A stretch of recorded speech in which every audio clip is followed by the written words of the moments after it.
localities should be spending the money that he has allocated to invest in. It appears as though the president did have a slight trip there as he's boarding Air Force One. Again, he's heading to.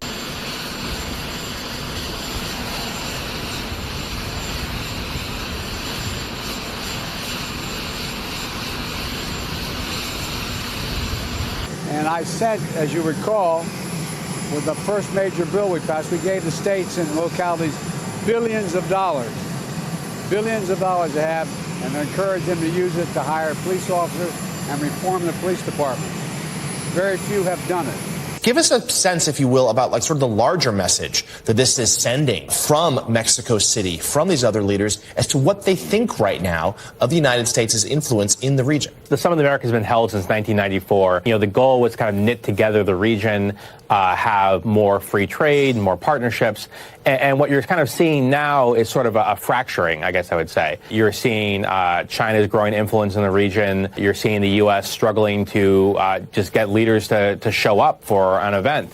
I will also point out that the deficit that was brought forward last year was $517 billion more than what the Congressional Budget Office said it would be prior to passage of the $2 trillion American Rescue Plan. Would you agree with that?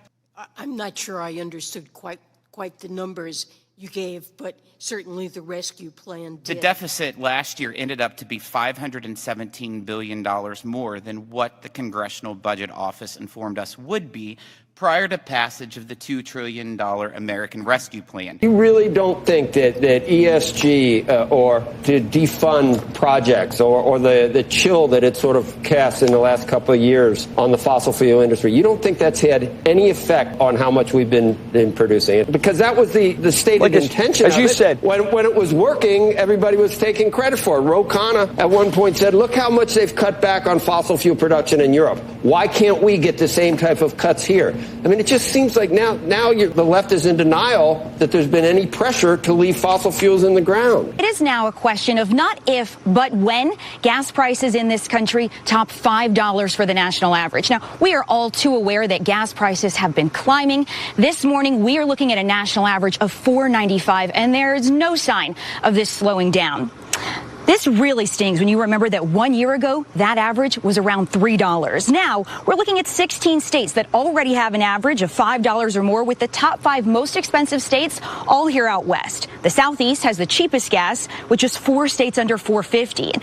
That act. I would just point out, Mr. Chairman, finally, that yesterday's USA Today front page story, picture, Madam Chairman, of you, Madam Secretary, you and the President of the United States. Yesterday's USA Today headline, small risk of inflation swelled to a global threat. Underneath, White House waved off economists' warnings, and they quote you from ABC, March of 2021, is there a risk of inflation? You responded, I think there's a small risk. This is with regard to signing the American Rescue Plan. You say, and I think it's manageable. Given that, it makes me wonder why Americans should put any confidence in your pronouncements and decisions and recommendations today.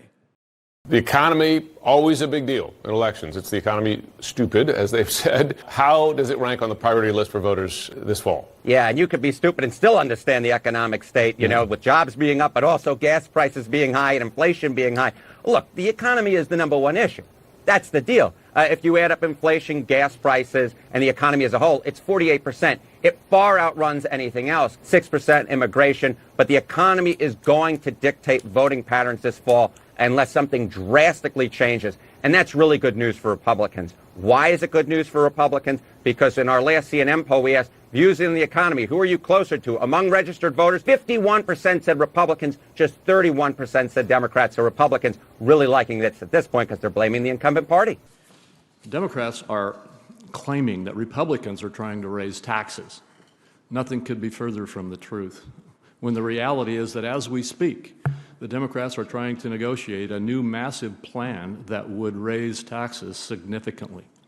Do you believe that it would be prudent fiscal policy to increase taxes or engage in more stimulus spending with an economy facing the prospects of stagflation?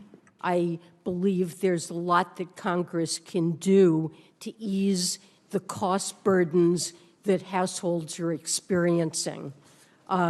With respect to energy, the administration has done everything that they can to bring down energy costs, for example, through an historic release of 1 million barrels a day from the Strategic Petroleum Reserve and investing in clean energy and renewables that would free our dependence on global oil markets, asking high-income taxpayers and corporations to pay their fair share is the right way to finance those investments. No, and what I fair. heard you say is that it is okay to raise taxes right now and that it is proper to have more stimulus spending to deal with this crisis. I just have to say I disagree with you on that.